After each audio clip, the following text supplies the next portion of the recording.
Hello friends, ইন্দ্রাণীজ কিচেনে আপনাদের স্বাগত। আবার হাজির হয়ে গেছি নতুন একটি রেসিপি নিয়ে। ভিডিওটা স্কিপ না করে দেখার অনুরোধ রইল, দেখতে থাকুন। আজ আমি শোলা কচুর কচুরলতি আলু পেঁয়াজ রসুন দিয়ে রান্না করে আপনাদের দেখাবো। এখন এই একটা প্লেটে কচুরলতি রেখে দিয়েছি, এই যে এরকম লম্বা লম্বা করে কেটে। এইবার এইরকম লম্বা লম্বা কাটা অবস্থায় গরম জলে ভাপ দেবো, ভাপ দিয়ে ছাড়াবো। তো আপনাদের গরম জলে ভাপ দেওয়া আর ছাড়ানোর পদ্ধতিটা একটু দেখিয়ে দেব, দেখতে থাকুন। কচুরলতি আমি ভাপ দিয়ে নিয়েছি, এই যে কীভাবে ভাপ দিয়েছি আপনাদের দেখিয়ে দিচ্ছি। এই যে অল্প একটুকু সামান্য ভাপ দিয়ে নিতে হবে, এই যে দেখতে পাচ্ছেন, এই যে গরম জলে ভাপ দিয়ে নিয়েছি। এবার খোসা ছাড়াবো, ছাড়ানোর পদ্ধতিটাও আপনাদের একটু দেখিয়ে দেবো আমি। এই যে ধোয়া হচ্ছে, এই যে দেখুন একটা ঝুড়ির মতো পাত্রে ওই ভাপ দেওয়া যে কচুরলতিগুলো জলটা ছেঁকে নিয়েছি, গরম জলটা, তারপরে এর মধ্যে ঠান্ডা জল দিয়ে দিয়েছি। আপনারা যদি আমার আগের ভিডিও দেখে থাকেন তাহলে আমি বলেছিলাম যে গরম জলে ভাপ দেওয়ার পর একটু ঠান্ডা জল দিয়ে দিতে, তাহলে কালারটাও ঠিক থাকবে সবজির, আর দেখতেও ভালো লাগবে। এই দেখুন। আর এই পাশে আছে আলু, আলুগুলো এইভাবে কেটে আলুগুলো একইভাবে ভাপ দিয়ে নিয়েছি। এই যে তাহলে এই লতি আর আলু এই দুটোই ভাপ দেওয়া আমার হয়ে গেছে, দেখিয়ে দিলাম আপনাদের। দেখুন, লতিগুলো কিন্তু এই পদ্ধতিতে ছাড়াবেন, তাহলে কিন্তু অনেক সহজ হবে। হ্যাঁ, এই আগে ছোট ছোট করে ছাড়াতে যাবেন না, এইভাবে সিদ্ধ করার মানে ভাপ দিয়ে নেওয়ার পর এইভাবে হাত দিয়ে ছাড়িয়ে নেবেন, দেখবেন অতি সহজেই খোসা উঠে যাচ্ছে। এই যে আপনাদের দেখিয়ে দিলাম, এই যে যেইভাবে ছাড়ানো হচ্ছে এইভাবে ছাড়াবেন, তাহলে সুবিধে হবে আপনাদের। দেখেছেন, বুঝতে পারছেন তো? এই যে আরেকটা ছাড়িয়ে আমি দেখিয়ে দিচ্ছি, দেখুন। এই যে দেখুন, এই যে এইভাবে ছাড়ানো হচ্ছে, এইভাবে ছাড়াবেন, বুঝেছেন?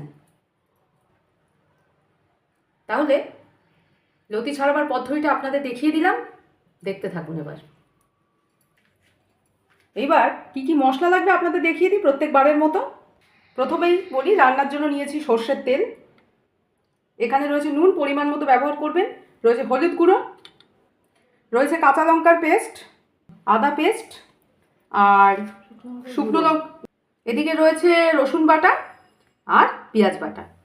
এই হলো সমস্ত মশলার উপকরণ, দেখতে পাচ্ছেন? ঠিক আছে, এবার দেখতে থাকুন ভিডিওটা। দেখুন, আপনাদের দেখাচ্ছিলাম যে এইভাবে খোসাগুলো ছাড়াবেন, ছাড়ানোর পরে এইভাবে এই যে ছোটো করে কেটে নিয়েছি। হ্যাঁ, আরও একটা কথা আপনাদের বলছি। আচ্ছা, যখন আপনারা ওই লম্বা লম্বা কাটা ভাপ দেওয়া লতিগুলো থেকে আঁশ ছাড়াবেন, মানে খোসাগুলো ছাড়াবেন, তখন হাতটা কিন্তু একটু স্লিপ হয়ে যেতে পারে। এই জন্য মাঝে মাঝে এরকম একটা বাটিতে জল রেখে হাতটা ধুয়ে ধুয়ে করতে পারেন। আপনাদের সুবিধার জন্য বলছি, আমার দরকার হয়নি। যদি আপনাদের লাগে তাহলে এই পদ্ধতিটা আপনারা অ্যাপ্লাই করতে পারেন, আপনাদের সুবিধার জন্য একটু বলে দিলাম। এইবার দেখতে থাকুন। যে মশলাগুলো আগে আপনাদের দেখিয়েছিলাম, একটা বাটির মধ্যে নিয়ে সব মশলাগুলো মিশিয়ে পেস্ট করব, একটু দেখিয়ে দিই আপনাদের। পেঁয়াজ নিয়ে নেওয়া হচ্ছে বাটির মধ্যে, এরপর রসুন বাটা দিয়ে দেওয়া হচ্ছে, দেখুন দেখুন। এইবার আদার পেস্ট দিয়ে দেওয়া হচ্ছে, এবার শুকনো লঙ্কা দিয়ে দেওয়া হচ্ছে, কাঁচা লঙ্কার পেস্ট দিয়ে দেওয়া হচ্ছে, সামান্য হলুদ গুঁড়ো দিয়ে দেওয়া হচ্ছে, সামান্য নুন দিয়ে দেওয়া হচ্ছে। এইবার একসাথে মিশিয়ে নেওয়া হচ্ছে, মিশিয়ে পেস্ট তৈরি করা হচ্ছে। দেখুন, এই যে দেখুন, এবার একটুখানি জল দিয়ে নিয়েছি, জল দিয়ে এইভাবে পেস্টটা তৈরি করেছি। পেস্টটা কীভাবে তৈরি করতে হবে একটু আপনাদের দেখিয়ে দিলাম। দেখুন, কড়াই গরম হয়ে গেছে, এবার সর্ষের তেল ঢেলে দেওয়া হলো, এই যে ঢেলে দেওয়া হচ্ছে, দেখুন। এবার ভাপ দেওয়া আলুগুলো গরম তেলের মধ্যে দিয়ে দিচ্ছি, দেখুন। আলুগুলো এবার ভাজবো, ভেজে ওই পেস্ট করা মশলাগুলো দিয়ে দেবো, দেখতে থাকুন। এই যে ভাজা হচ্ছে, দেখুন আলু ভাজা হয়ে গেছে। এবার মশলা দিয়ে দিচ্ছি, দেখাচ্ছি। দেখুন, মশলা দিয়ে দেওয়া হচ্ছে, যে মশলা দিয়ে যে পেস্টটা করলাম না, সেই পেস্টটা দিয়ে দেওয়া হচ্ছে, দেখুন।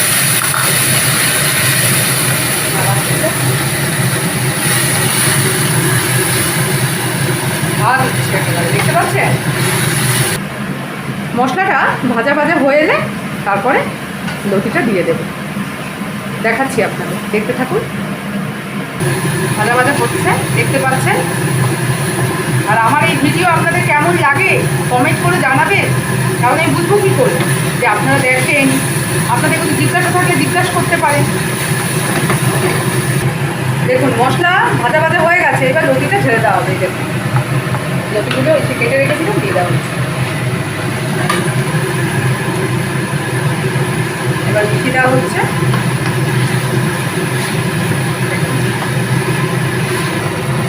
দেখুন আলু লতি মশলা দিয়ে সব ভাজা ভাজা হয়ে গেছে, এবার একটু সামান্য জল দিয়ে দেওয়া হচ্ছে। দেখুন এই যে একটু জল দিয়ে দেবো, জল দিয়ে একটু নেড়ে দেওয়া হচ্ছে। দেখুন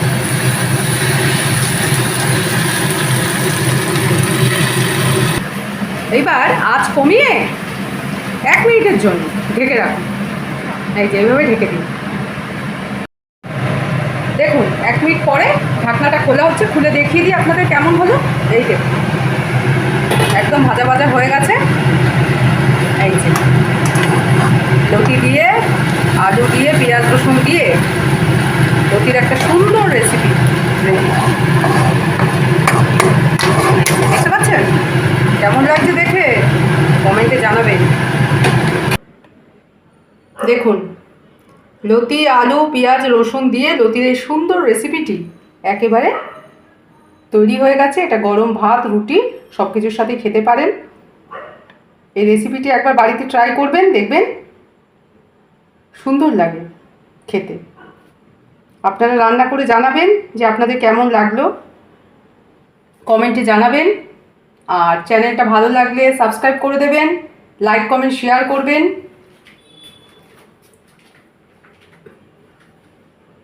দেখুন দেখতে পাচ্ছেন, যতটা সম্ভব দেখাবার চেষ্টা করি ক্যামেরাতে।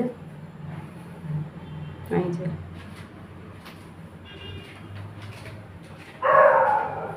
এই যে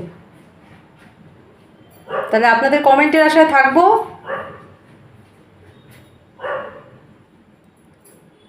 কমেন্ট করলে বুঝবো যে আমি যে আপনাদের জন্য এই যে রেসিপিগুলো দেখা, আপনাদের জন্যই তো, আমার দর্শক বন্ধুদের জন্যই করি।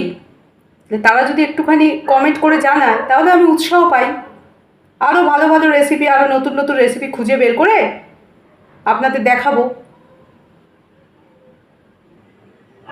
তাহলে চট করে গিয়ে এই রেসিপিটি ট্রাই করে নিন, খেয়ে জানাবেন কেমন লাগলো।